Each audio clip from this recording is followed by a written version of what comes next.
All right. So I want to start off by welcoming everybody tonight and just kind of checking in to see how you guys are doing. I'm going to shift a little in a minute to a little different format, but before we get going too much, I want to just kind of hear from you guys how all of this kind of coronavirus, lockdown, stress is impacting your food choices and how it's impacting just how you feel, your stress levels, sleep, your health. So you have the option to, I have it set up that you can unmute yourself. So if you want to talk, you can unmute yourself. If you're not a talker, you can join the chat. There's a little chat box and you can just kind of type in just in a few words, maybe how you're feeling right now with everything that's going on. So I'm going to give you guys a minute to do that, whether you unmute yourself or just type in the chat box. I know for me, it's been a bit of a roller coaster. Like one day is good and one day is not good, or it's a lot of back and forth, up and down. I made the conscious decision this weekend. Somebody said I'm feeling a bit nervous and totally stress eating. I'm hearing that from a lot of people. Somebody else, eating hasn't really changed and we're more active. So that's good. I definitely have noticed that it has been surprisingly easier to be or at least to be outside and be active because I don't necessarily have as much of a schedule anymore. So I do get out every day with the kids. We've done lots of bike rides and walks, which is really great. It feels good to be in the sunshine, especially this time of year. But I am hearing from a lot of people that they're doing a lot of stress eating. And that's really why I decided to hold this. So I want to explain real quick how the call is going to go. So I want to talk specifically about some strategies for right now in this kind of crisis. And then I'm going to shift a little bit into a little different format. And when I do that, I'm actually going to reintroduce myself more formally because after this call, I'm actually going to snip the video so that I can save that piece of content and use it as a training module since I put a lot of work into this. So if you hear me, that's why there's going to be this weird shift and I'm going to pull a PowerPoint up. And then I'm going to say bye at the end of that, but you don't have to say bye. You can stay on because I actually have something else I want to share with you guys at the end. So just to kind of give you an idea of how this is going to go. So starting off with our current situation, I'm going to screen share something with you. And it came off of my computer screen. There we go. I got it now. All right. Oh. Doesn't want to pull up. There we go. Okay. Screen share. Okay. So hopefully everybody can see this. This is just a website, nothing fancy. This is a very basic model that it's called Maslow's hierarchy of needs. So this is essentially what us as humans need in order to really feel our best and to feel taken care of. And so the bottom of the pyramid are really pretty basic things that we need for survival. And as you move up the pyramid, these are things that really help us to be our best self and to self-actualize. So right now, the bottom of the pyramid for a lot of people is not being met adequately, right? We have physiological needs for air, water, hopefully those are met, but food can be a little scary right now. You go to the grocery store, there's a lot of things that might be out. I know 2 weeks ago, especially, there was a lot of panicking, and we see it a lot before hurricanes here in South Florida, but that panicking that we feel and the empty store shelves really trigger in our brain this deprivation or this scarcity mindset. And when our bottom needs are not being met, oftentimes we end up overeating to compensate, because then that reinforces to our brain, oh, but there is food, right? We don't need to worry. And so it allows the brain to calm down a little bit. So having those physiological needs being met is important. And then also something I don't deal with a lot when I'm talking about binge and emotional eating is our safety needs.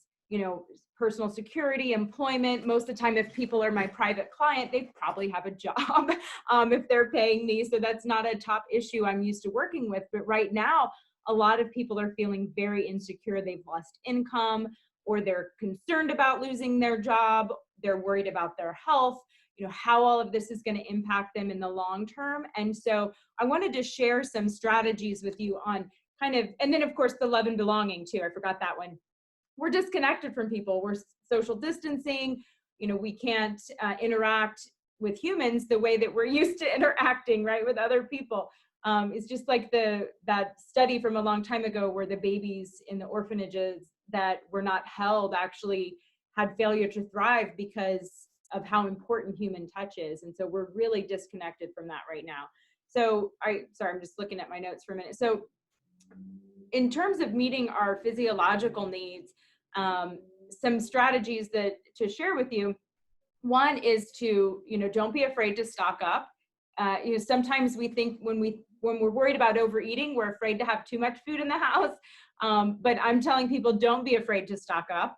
And in fact, I would even, try to stock up on some basic things that are not going to go bad. So your shelf stable items, and then try to go back to the grocery store before you're empty, right? So that we're not falling into this scarcity mindset where it's like, oh, my fridge is getting empty. Because then when we go and we fill up, we may then want to overeat because now we have food again, right? So try to prevent your food supply from getting too low at home, especially during this time, because it's going to be so easy to be tricked, to be flipped into that scarcity mindset. Also important to make sure that you eat regular, satisfying meals. So right now, our routine has been entirely disrupted, right? And when it gets disrupted, oftentimes we fall out of schedule, and it can be hard to get into a schedule when there's nothing pushing us to be on a schedule, right? Maybe we don't have to clock in anymore at a certain time, or we don't have to be anywhere at a certain time. We don't have to wake up at a certain time. And so we sort of can let that schedule go, which I'm not saying that there's anything wrong with that. And certainly we kind of feels good to have that sometimes. But when it comes to eating, what can happen then is we can also get out of a routine of eating regular, adequate, balanced meals. So, I'm not saying you have to eat breakfast at the same time every day, lunch at the same time every day. We can be a little fluid with that, but you do want to make sure you're not going extended periods of time without eating. And that when you do eat, you're eating balanced, nourishing, filling meals, because your body needs that sense of safety, and it needs your physiological needs met. And then in terms of, safety, obviously there's not a lot I can do there to help you necessarily, other than, offer various different recommendations in terms of some different things that I've seen. There are several, very low cost groups out there that are helping people to cope.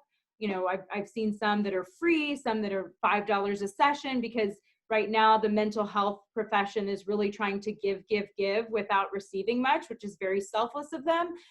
And so there are a lot of resources out there. If you need some ideas, I have some I can share. I need to dig them up, but that's certainly something that I can, at least direct you in that direction, even if I can't be that support person for you.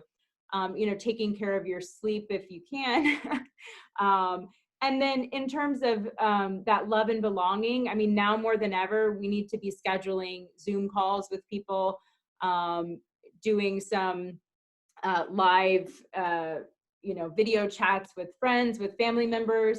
If you live alone, it may be a good time to make those video calls during mealtime, because it does feel good to eat when we're around other people. So these are just some things specifically related to right now. So this really has to be kind of out of the way before we shift into the main course of what I'm going to talk about tonight. But some of that stuff may seem like a little too much right now if we're not first addressing that, okay, these basic things need to be met. So I'm going to just pause for a minute and see if anybody has any questions, or if they have any specific things that they would like to ask related to our current situation. So If you need meal ideas, if you need ideas for shopping lists, these are things I'd be happy we can talk about. Or if it's something that's more of a more in-depth resource, I could certainly create it and post it in the Facebook group. So I'm going to pause, give you guys a minute to think. And if you have any, I'm going to take this screen share off actually, so I have more options here. Okay. Laura said, this is a great model for our current situation. Yes. Okay. So Kim, some easy meal ideas. Okay. You know, so one thing we have as an advantage now over when it's hurricane season is that we're hopefully don't have to worry about losing electricity. And so that gives us a little more variety in terms of what we can stock up on. So freezer meals, I think, are great, that are simple. So for example, a really, really simple meal could be some frozen quinoa, half a bag of frozen vegetables, and then chopping up either chicken sausage and mixing it in there, or cracking an egg in there, egg or two, mixing it up, microwaving it super fast. I do that a lot for lunch, and I also love crunch. So my new obsession now is salt and pepper cashews. So I will take that mixture, and I usually do it with egg, and because it's easy. And then I'll sprinkle some salt and pepper cashews over that, mix it in, and it gives it like a nice crunch and super fast and easy. Also, let me think of another quick meal idea for you. Wraps. You could do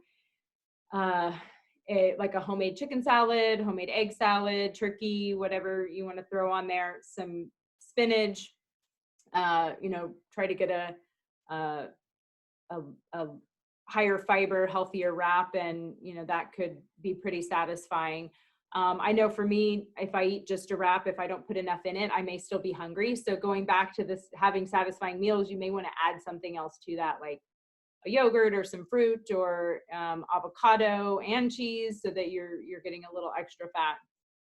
But I am actually planning a blog post on some additional meal ideas, so I'll make sure to share that in the group so you can have some more ideas there.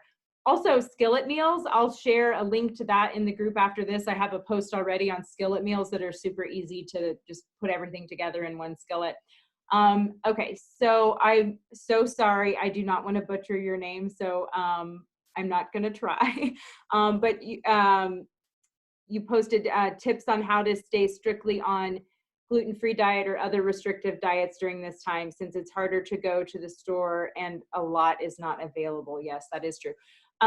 One thing is, you know, you can always try stores like Amazon or online retailers to see if they have access to any of that stuff that you may need to be gluten-free. I'm assuming you're asking because maybe you have celiac disease, because that does require very strict gluten-free adherence. So, and then, you know, looking for grains or food items that just naturally don't have gluten in them. So I know that could be a little tricky. I'm going to run out of water. That's I didn't get enough. But yeah, that is a bit harder being gluten-free during all of this, but it's going to take a little bit of planning ahead, probably shopping online and, you know, Googling recipes. Hopefully, I don't know what your work situation is, but maybe you have a little free time now so you could get creative in the kitchen.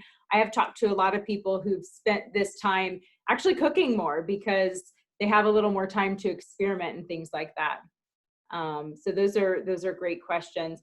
And you can always post more in the group too. But I'm going to go ahead and shift in to really the bulk of what I want to talk about tonight. Specific to strategies for overeating. So as I mentioned, if you missed it at the beginning of the call, I'm actually going to break things here a little bit. I'm going to reintroduce myself as I pull up the PowerPoint, because I'm actually going to snip the video at this point, and so I want it to be very clear, a very clear cut. So let me do that real quick. I got the PowerPoint ready. Okay. All right, so welcome everybody to tonight's presentation. We're going to be talking about the 3 key steps to stop binge eating overeating, and yo-yo dieting. So I'm dietitian Dina, and I help chronic dieters and binge eaters to make peace with food so that they can eat without guilt and finally have a trigger food in the house without worrying about binging on it. So I'm going to take a minute now and pull up my PowerPoint so that you can kind of see some of what I'm talking about here. Maybe. Actually, sorry guys, I need to share my screen first. All right, here we go. And the Zoom is, okay, there we go.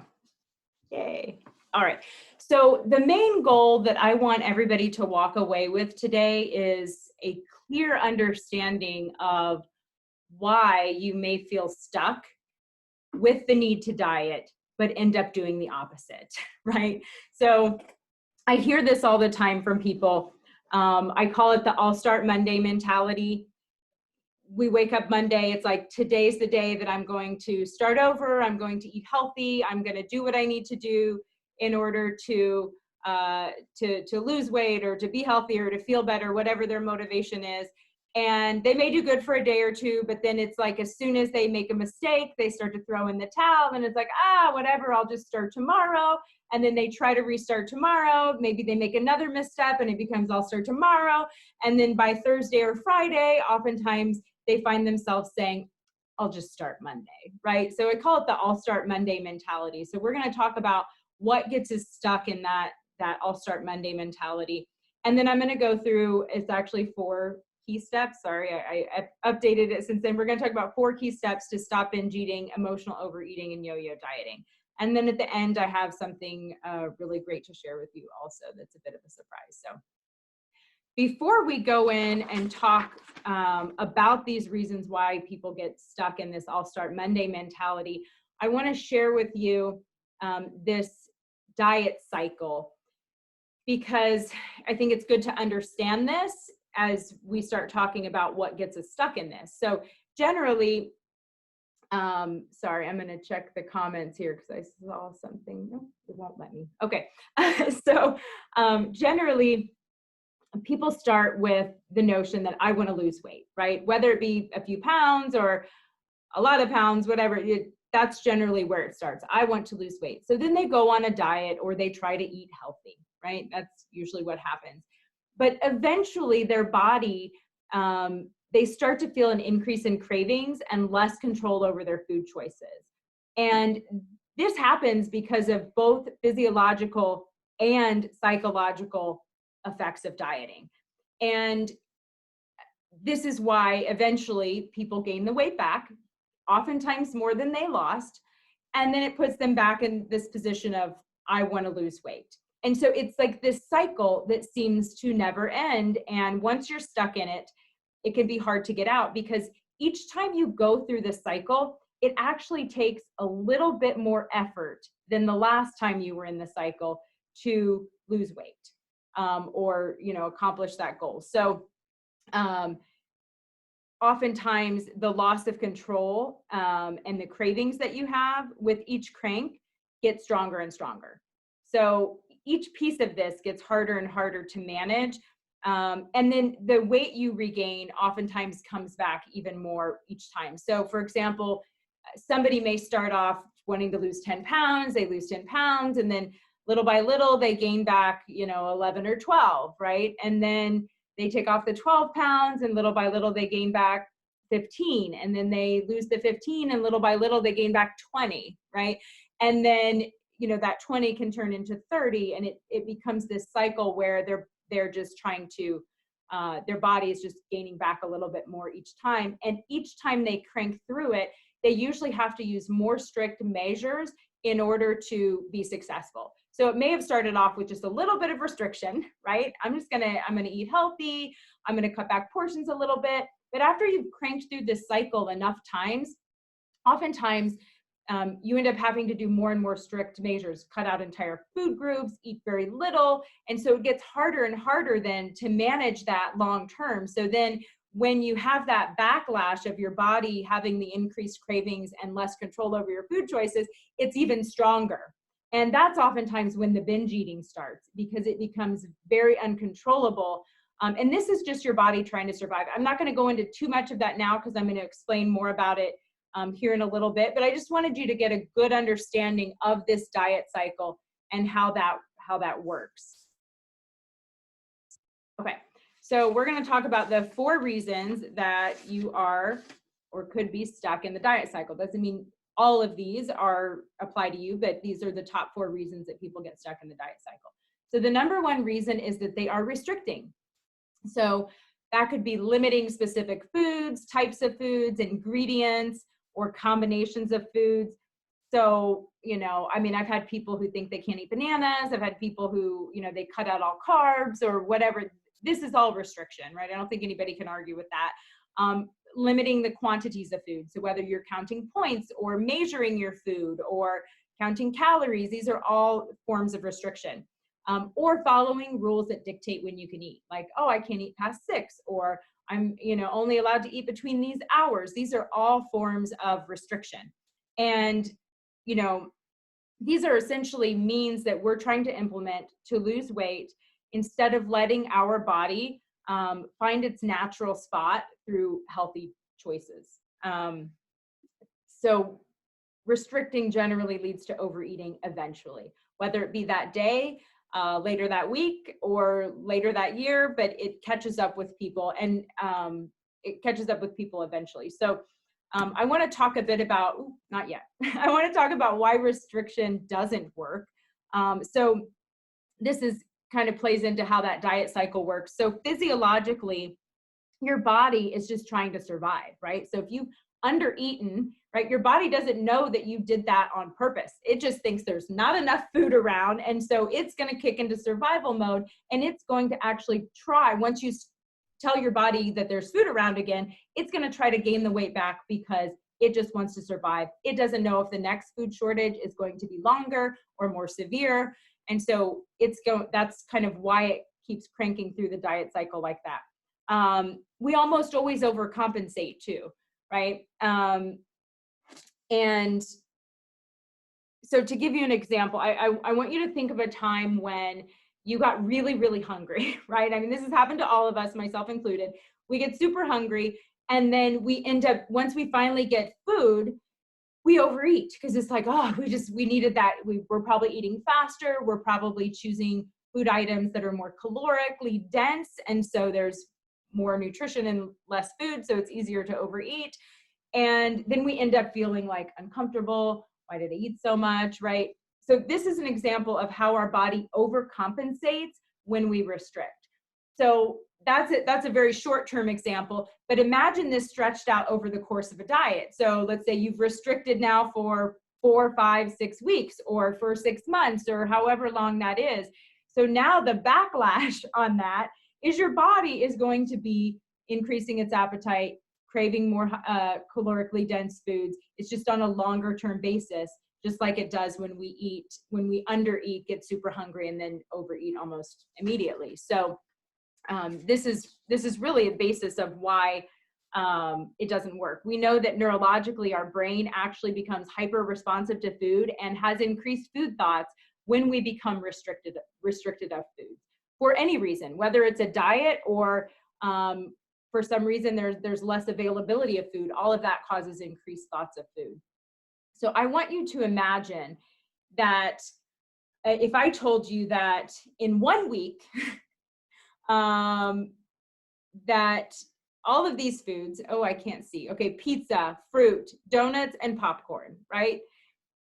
Hopefully you like at least one of those foods. I tried to pick things I thought people would like, right? But imagine that these 4 foods, that in 1 week, they were all going to disappear, right? You were not going to get to have them anymore, right? Never get to have pizza again, never get to eat fruit again, no more donuts, no popcorn at the movies. Like, you get none of this, right? What would you probably do over the next week? That is a rhetorical question. My guess is you would probably go out and eat pizza, fruit, donuts, and popcorn, right? Because your brain already is feeling that it's not going to have it. And you would most likely overeat some of those things. So lots of reasons why restriction just doesn't work. The number 2 reason why you get stuck in the diet cycle is because you're listening to your brain and not your body. Right? We have become very disconnected with what our bodies actually need. And we have gone on this quest for the perfect diet, right? I call it Google RD for registered dietitian instead of Google MD. But we try to Google the best diet out there, or the next new diet. Oh, I've tried this, let me try this now, right? Or we look at, telling ourselves that we need to exercise in order to perfectly match the way we should be moving our body instead of exercising in a way that feels good. Or it's like, oh, well, it worked for her. Like, I've got to try it now. I saw how much weight she lost. And studies have actually shown that at the 5-year plus mark, 95% of people gain back what they lost through weight loss efforts. So if you, by weight loss efforts, it means like you're intentionally altering your diet or exercise in a way to lose weight. So I call that dieting. But so if you're dieting or exercising with the intent of weight loss, at the 5-year plus mark, there's a 95% chance you're going to gain that weight back because of these physiological and neurological reasons we talked about. But people don't know this, and it's not talked about nearly enough, because it would be terrible for the diet industry for this information to be everywhere. So rather than focus on, trying to mold our own bodies to fit a size that society says we need it to be, if we can stop and listen to our bodies, and it's going to decide what the best weight is for itself, right? The problem is we hit override all the time, right? This tastes so good. Override, I'm going to keep eating. Or I'm very busy right now, I don't have time to eat. Override, I'm going to ignore my hunger, right? And then we get very disconnected with what our body actually needs. And then when we start gaining weight or feeling, not feeling like ourselves, then we turn to Google or other people and we try to figure out what we need to do instead of going back to the basics of listening to what our body actually needs. And the interesting thing, though, is that when an individual has been in diet mode or just overeating for a period of time, I'm gonna mute everybody. Looks like everybody's muted. Sorry. There we go. I got it. Okay. So when we've been restricting or overeating, either one, for an extended period of time, you can actually begin to lose this intuitive ability that your body has. But we can also get it back, which is what we're going to talk about a little bit here. So if you've lost that intuitive ability to really hone into hunger and appetite, or have even lost all desire for healthy food, right? Because when we're really tuned in, I'm going to go back to this slide, when we're really listening to our body will actually tell us to eat reasonably healthy foods if we listen, right? But again, we've sort of distorted those messages over the years. But if you're in a place where you feel like your brain and your body are really driving you to overeat, that's a sign that you're stuck in survival mode. Like you're kind of stuck there on autopilot. And so we need to get you out of that survival mode. So if you feel like you're constantly thinking about food all the time, or you're always hungry or always desiring food, sometimes it can even show up as being rarely hungry. I have clients that tell me, I don't even really know when I'm hungry, because they've lost that feeling of hunger in their stomach. They may feel it in their body. They may get a headache, or they may feel shaky if they get very hungry. But because they're not feeling it in their stomach, they're not getting alerted to that hunger before it's kind of too late and they're overly hungry. Or if you're rarely full. I hear this a lot. Like, I can eat and eat and eat and eat, and I feel full, I think, is what they tell me, but I don't really feel that uncomfortable feeling anymore. And so that then doesn't limit doesn't limit them in how much they can eat because their body is just not telling them to stop. So all of these are signs that you're stuck in survival mode. And some of the strategies I'm going to give you here in a minute are going to help kick you out of survival mode so that you can get back to listening to your body. Okay. So the number 4 reason, the last reason why you're probably stuck in the diet cycle is because you may have internalized diet culture.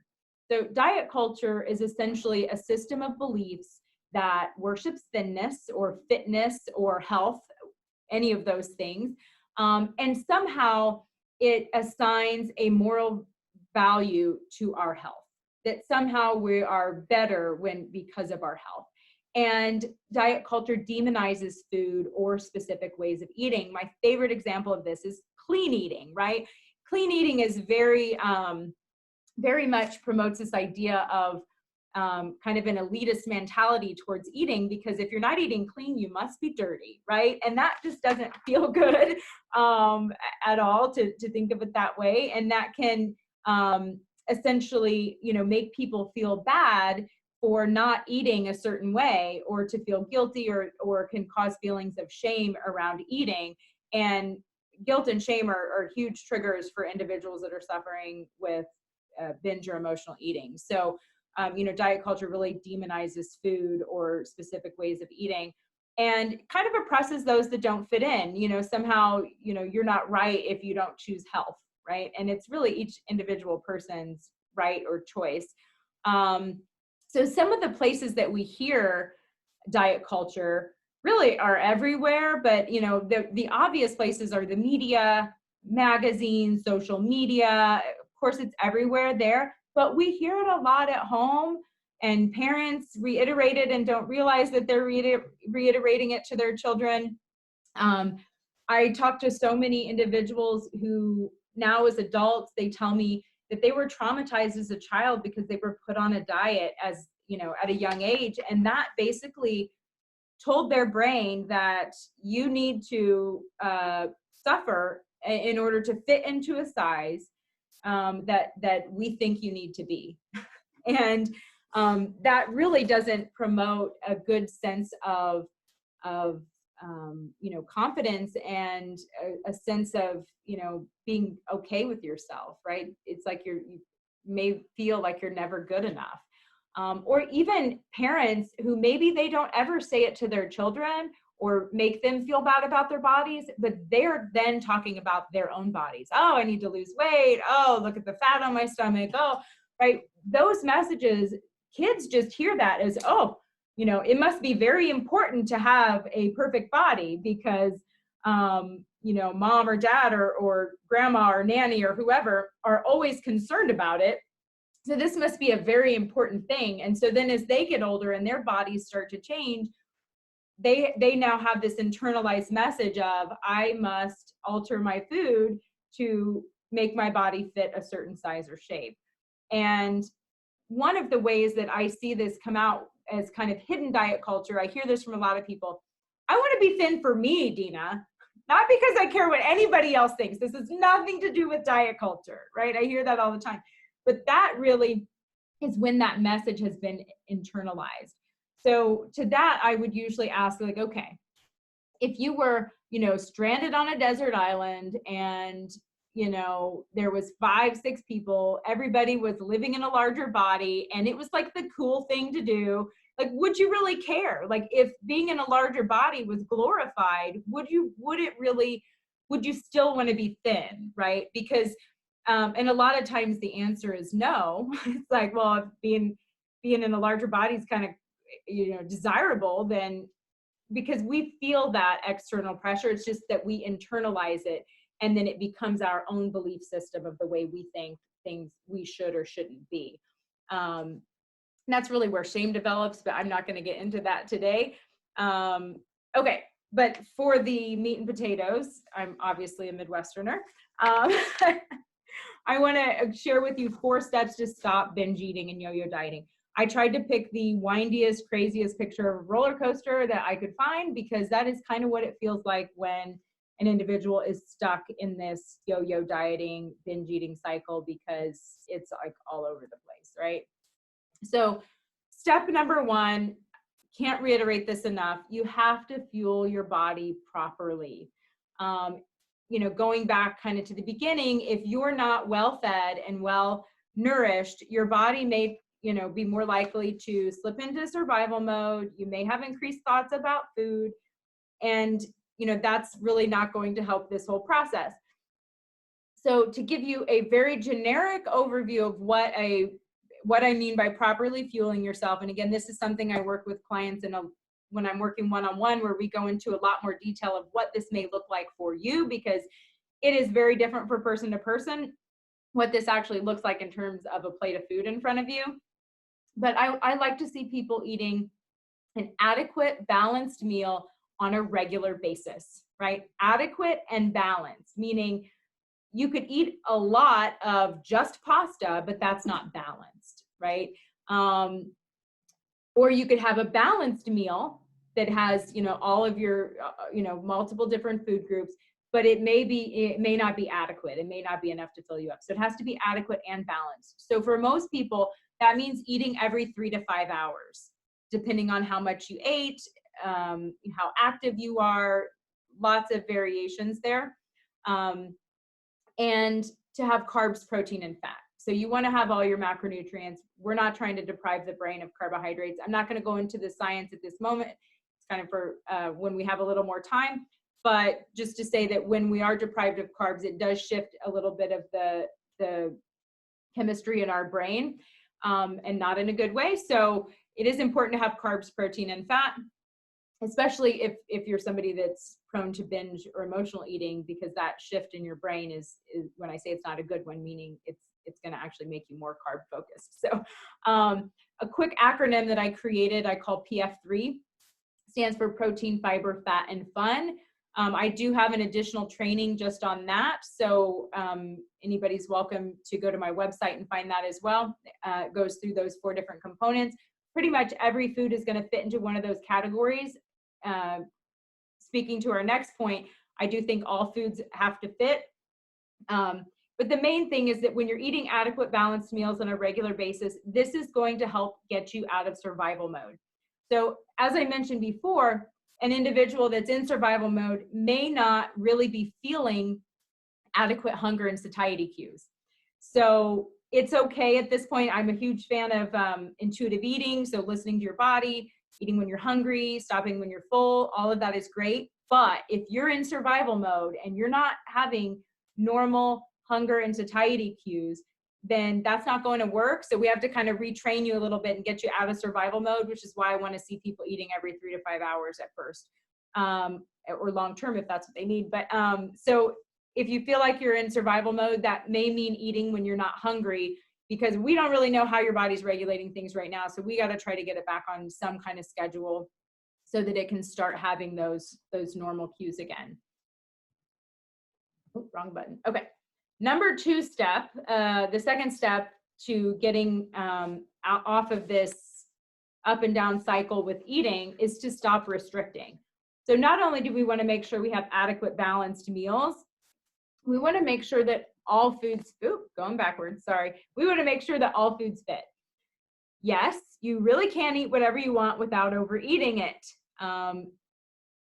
That can sound really scary to most people, especially people who find that they tend to overeat or binge eat. So a lot of times I will take this one food at a time with clients. So I want to give you an example of kids, right? Everybody was either a child at one point or has children themselves, or a niece or a nephew. Kids are a great example for this specific point. So let's think to like a 3 or 4-year-old, right? They may go nuts for a toy in the store. Like they want the toy, they want the toy. Oh my God, I gotta have this toy, this toy, this toy, this toy. They're so excited for this toy. I mean, my son is turning 10 and he still gets like that. Like he can't wait for his birthday because he thinks he's getting some toy or something. They have it, they play with it for a day, and then they forget about the toy. It's like they only want it because it's like it's being withheld from them, right? Or if they're playing with a friend and the friend comes over and takes the toy, whether they're playing with it or not, it's like, no, that's my toy. I want the toy, right? So it's kind of how our brain thinks when we're restricting. So if we just like overload you with all the toys at once, it may not work out to be the best. So we take it one at a time, or sometimes we can group some foods together until you start feeling okay with that food and it doesn't have that pull anymore, right? It's like, oh, okay, I can have it when I want it. It's there anytime. It's not like constantly calling your name. I know when I was binge eating, my trigger food was ice cream. And I used to joke that I never had ice cream in my house because once it came in my house, it was actually in my stomach. Like I couldn't go to sleep knowing there was ice cream in my freezer. It was like I had to just compulsively eat it until it was gone. And I couldn't stop myself. And if I did leave any, I'm not kidding you, I would eat it for breakfast. Like it could not be in my freezer.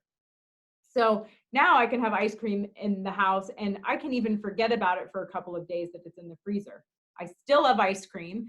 I don't eat it every day. I don't really even think about it every day, but I suppose if I wanted to, I could. I don't think about it that much. So that's really kind of where we're trying to get with food once we work through this whole process. And once you're out of survival mode and not restricting, and you start listening to your body, you're going to find that you actually start desiring healthy foods. And if you're somebody who maybe never grew up with healthy foods, then, I do some different strategies there to kind of help maybe reacquaint your taste buds to new things. But even then, a lot of times I can find a pretty healthy, balanced diet for people that, maybe isn't overly healthy, but I can find something reasonable with the foods that they do like. So, just some of it's a little bit of knowledge of how can I put food together to make it fuel my body well. But your body will tell you, yes, I want this stuff, right? Okay, so step 3 is to break the habit. So I want to explain what I mean by that. Oops, I didn't know I put all these. There we go. Okay, so this is a continuum of overeating. So on the far left, we have emotional eating, right? Now, emotional eating is very normal and very common, okay? I just want to repeat that. Emotional eating is very normal and very common. There's probably 100% of people on this planet who have emotionally eaten at some point in their life. Whether they're just bored and grab a handful of cookie or a handful of crackers or something, or they're doing it to procrastinate, or they're sad or whatever. Almost everybody's emotionally ate, right? That is pretty normal. So I definitely, I'd like to normalize that so that people realize, okay, maybe I don't need to feel so bad for doing this, right? So we move farther to the right, we have emotional overeating. So emotional overeating is where you're eating out of emotion, but you're overeating, like you're eating too much. So instead of like, oh, I'm stressed, I want a cookie, it's, oh, I'm stressed, I want 6 cookies, right? Excuse me. Or I knew I was going to run out of water. Or, cookies and this and that or whatever. So we have emotional overeating.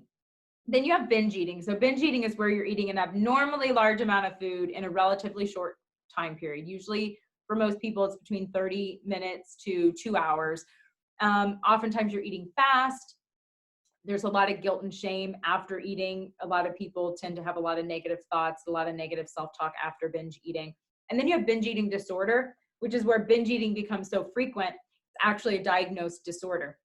It's the most common eating disorder currently. I think, don't quote me, but I think like 3 or 3.5% of adult females and 2% of adult males, I could be a little off of those numbers, but I'm pretty sure those are accurate, suffer with binge eating disorder. So it's pretty common.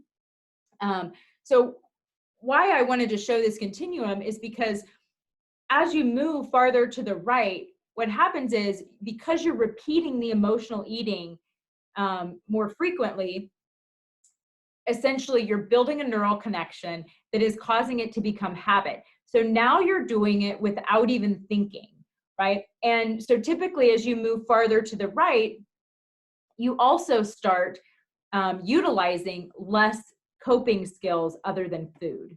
So there's lots of ways we can cope with stress, but as you get farther to the right, oftentimes you're using very few of those and you're mostly using food as a way to cope with stress and discomfort. When you're just eating emotionally, you probably still have a reasonable amount of coping skills. But certain things might trigger somebody. You can move back. I have an arrow on both sides because you can really move back and forth in this continuum through different parts of your life based on stress levels. But the main takeaway here is that as you get farther to the right, each step farther to the right, it's becoming more and more of a habit. So a habit forms when we do something over and over and over and over again. It makes for a very strong neural connection. So we need to break the habit, right? And we do that two ways. One, we have to weaken the old habit by not repeating it anymore. It's like, if you learn to play the piano and you don't play for 15, 20 years and you go back to play, you're going to be pretty rusty because those neural connections have gotten weak because you've not been utilizing them, right? So we've got to weaken them by not doing them as much. And then we have to strengthen the new habit. Okay. And so I want to kind of give you a visual. I have this picture here of this little river, right? So imagine that you have this river. This river represents a very strong neural connection, right? And what you're trying to do is create a new neural connection. So imagine if you were going to pick a spot here on this river and you were going to try to dig another little kind of ditch off to the side so that the water would start flowing over there instead, right? And so the more you dig and the more you repeat and the more you keep digging, eventually more and more water is going to start diverting in that direction and making that stronger, right? Which is a good thing. So that's essentially what you want to do, is to repeat. I'm not going to go into too much about how to do this today because there's a lot of different aspects and dynamics to it. But one thing to keep in mind, that as you're digging, if you can find ways to positively emotionalize that process, it helps the neural connection to be stronger. Because when we attach an emotion to something, that neural connection just deepens. So I'm sure we can all think of a time from our childhood that feels like it was yesterday, right? And usually that emotion, that situation is or that memory is so clear in our brain because there was an emotion attached to it, and that's why we don't forget it, whether it be a happy emotion or a sad emotion. So I think we all have some trauma from our childhood, that it's the emotion that makes that so strong. So we have to work on strengthening the new habit with emotions and detaching the emotion from the old habit, which is also part of that process. Okay, but then let's say we're like in the middle of digging this new pathway and it starts pouring, right? That's going to be horrible. And that, all the water is probably going to go back to the original stream, and we're really going to need support and probably a team to help us keep digging, which is why I think it's important for people struggling with binge and emotional eating to reach out for help, because there's going to be days where it pours and it's going to be harder to keep digging that new path. And the last step for getting out of this diet cycle and overcoming overeating is to make sure that your needs are met, right? So, and kind of step 1 and step 2 covered a little bit of that, because one of our physical needs is food. So not restricting and making sure you have adequate balanced meals is going to meet some of your physical needs. But we also need things like sleep and movement. And so I do work with clients on setting overall goals with, how to be more physically, to meet those physical needs. But then we have emotional needs, right? And so this is where body image falls in. So we talked about being stuck with diet culture or having internalized diet culture beliefs. And, this is where some body image work comes in. So figuring out how to let go of that internalized diet culture and develop a more positive body image. But emotionally, we also need to feel safe. We need to have fun. We need alone time. We need respect. These are all emotional needs that we have. So if somebody needs it, I will always refer to a therapist. I also have a hypnotherapist in my practice. She's on the call today, so I'm going to give her a chance in a minute to say hi to everybody. But, that can also be another very valuable tool to kind of help overcome some of this. But I do refer out if I need to for that, but I at least am talking to my clients about it so that they know how important it is to make sure that their emotional needs are being met. Again, alone time, feeling respect, being able to communicate your needs, safety, all of these things are important. We have spiritual needs. We all have, to me, spiritual needs are having a sense of having a sense of purpose and meaning in life. Figuring that out for ourselves is really important. Connecting to something that's bigger than us, connecting to nature, having values and beliefs. So I don't pretend to be a spiritual leader, but that is a conversation I will start with clients and see where they're at, if they need a nudge in this direction or another direction. Certainly it's worth at least bringing to their attention. And then we have social needs. We all need a sense of belonging. We need deep friendships. And, so we may have to set some goals around getting those social needs met. And some people are able to get this information and do it on their own, and that is great. But some people do need, support getting all of these, wrapped up together. So to wrap up the call for today, we talked about what keeps you stuck binge eating and yo-yo dieting, right? We talked about the key steps to get unstuck. Oops, sorry. And then I want to mention that if you're ready to make peace with food and body image, to never diet again, because I would think most people would agree that dieting is not fun. You want to honor and respect your body, eat without guilt and shame. And most importantly, or at least the piece that was the most profound for me when I recovered from binge eating, which was to be able to have a trigger food in the house without binging on it. Because I do love ice cream and I do want to be able to eat it. Not eating it was not an option, but I also didn't want to binge on it. So if you're ready to make some of those core changes, you can always reach out. You can schedule a free strategy call at /vitanutrition.com/schedule. Having a hard time. It's been a long day. I'm going to go ahead and open things up for questions. If anybody has questions, let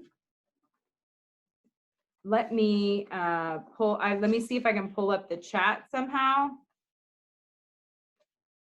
I don't know how to do that. I'm also going to take a minute. Sorry, I got a little unorganized here. I lost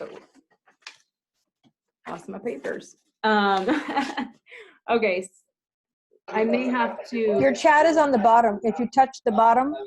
Yeah, I think I have to stop sharing because when I have this screen share up, everything is, oh wait, here we go. It's on the top right. Okay, yeah, I got it. Okay, so, okay, I'm going to answer some of these questions that are in here already. So any tips on getting out of negative eating habits and snacking more at night? Good question. I hear this a lot. So kind of going back to what I said in the beginning is making sure you have adequate balanced meals throughout the day.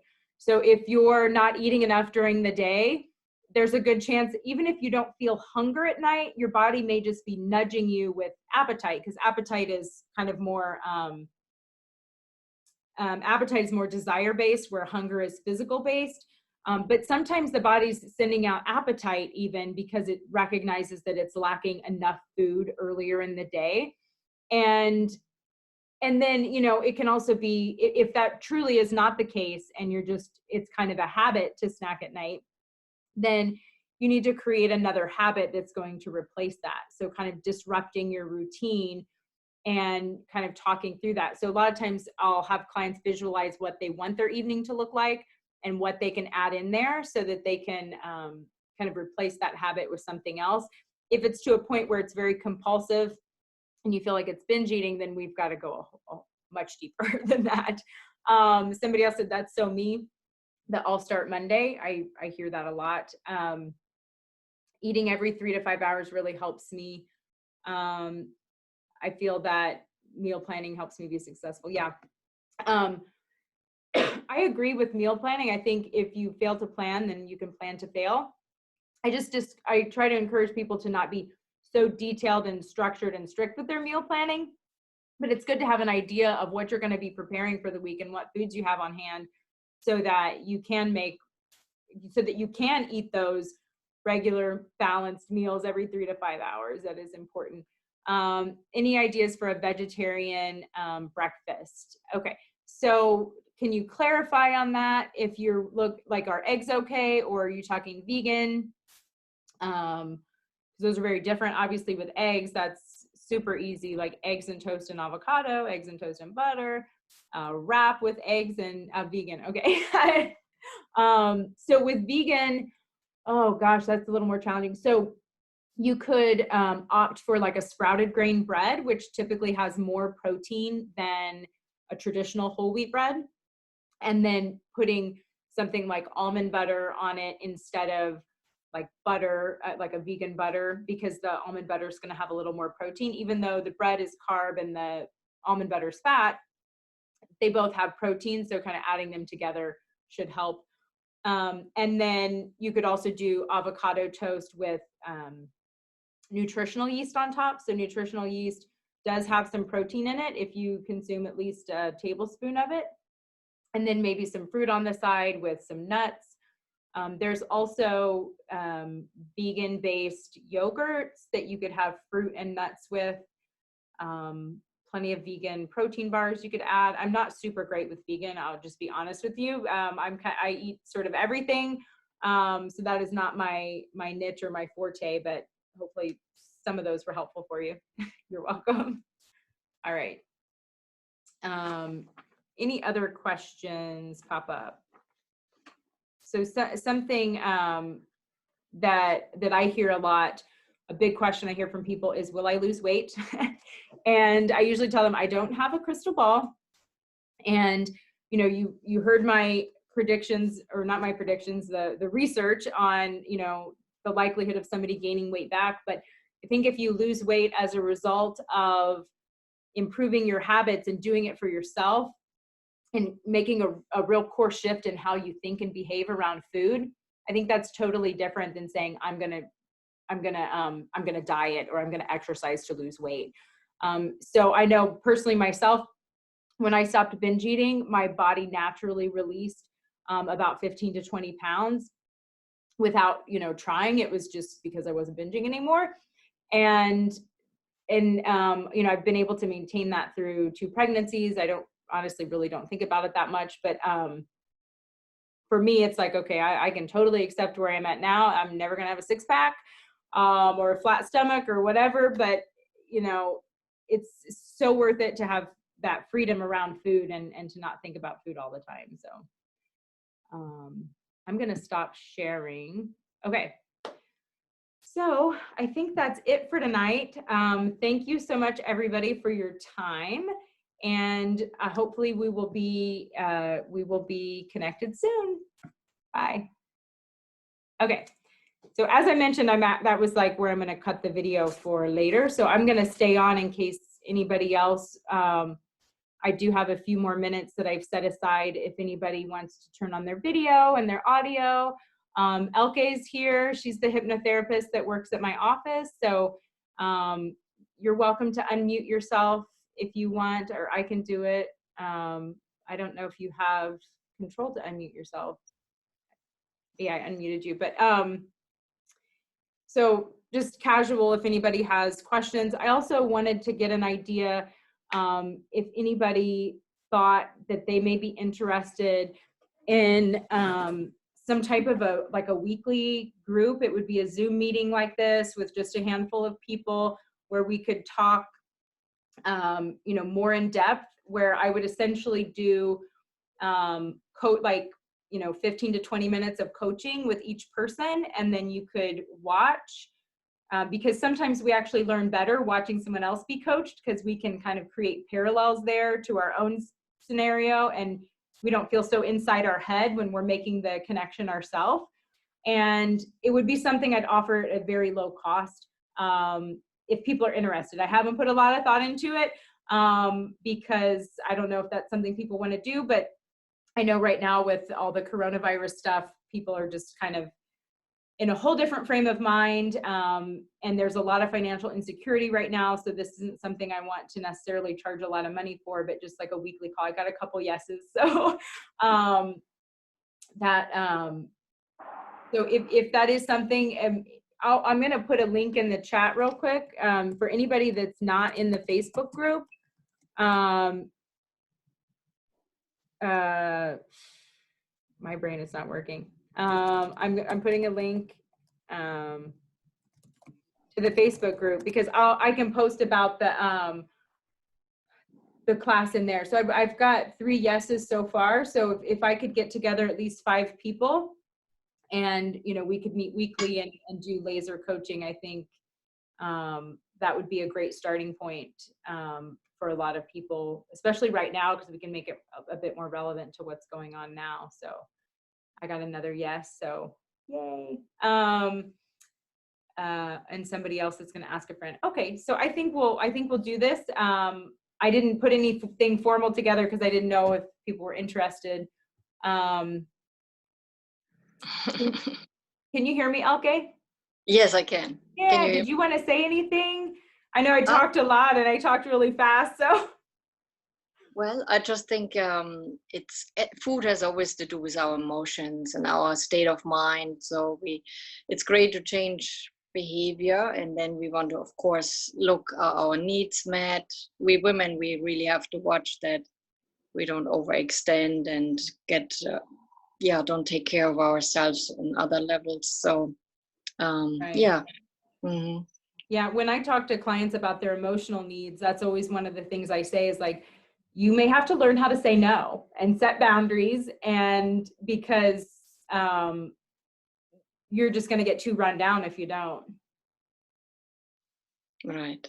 And I really like you emphasized creating a new path. So that's something I address a lot is the habit when we are so on autopilot and we just do it.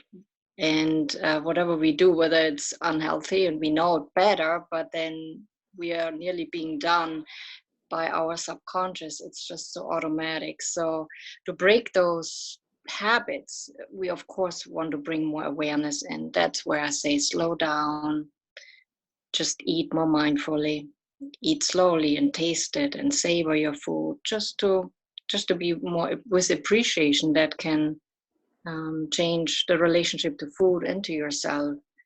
And so yeah, there are many things that can be done to just shift and weaken that path, that old river.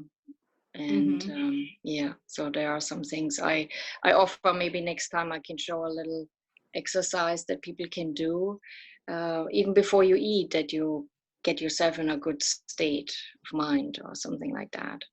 Right, absolutely.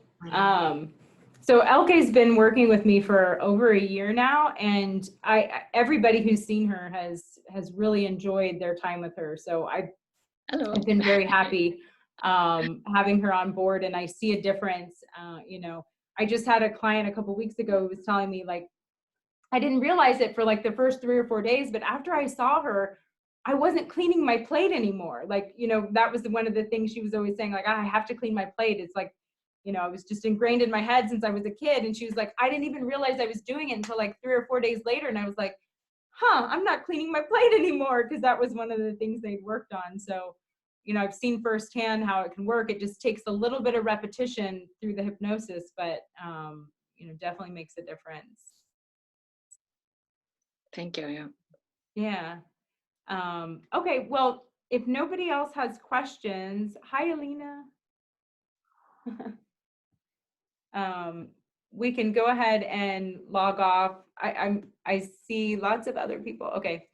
I don't want to necessarily call everybody out. I probably shouldn't do that, but anyways, let's see. I've got another.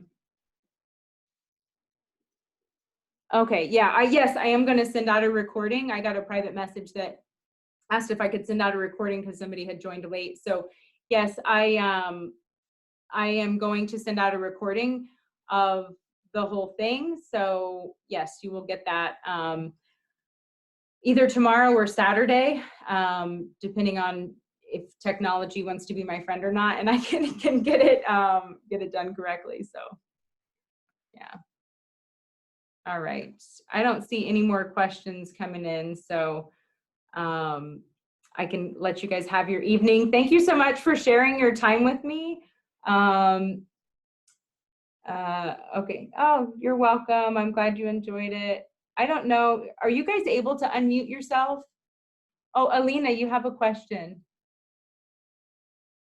Can you hear? Can you? No?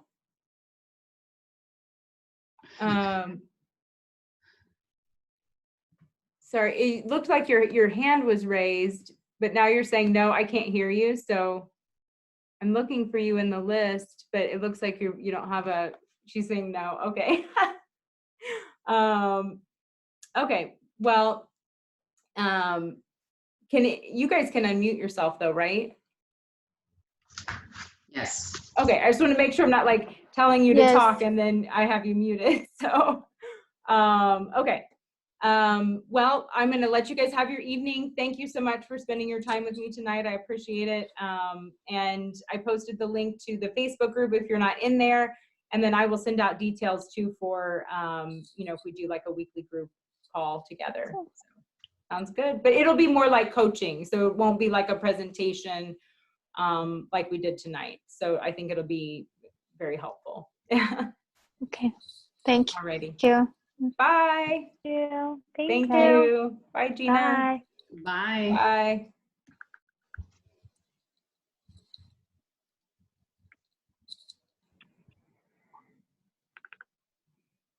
Now I have to figure out how to do this without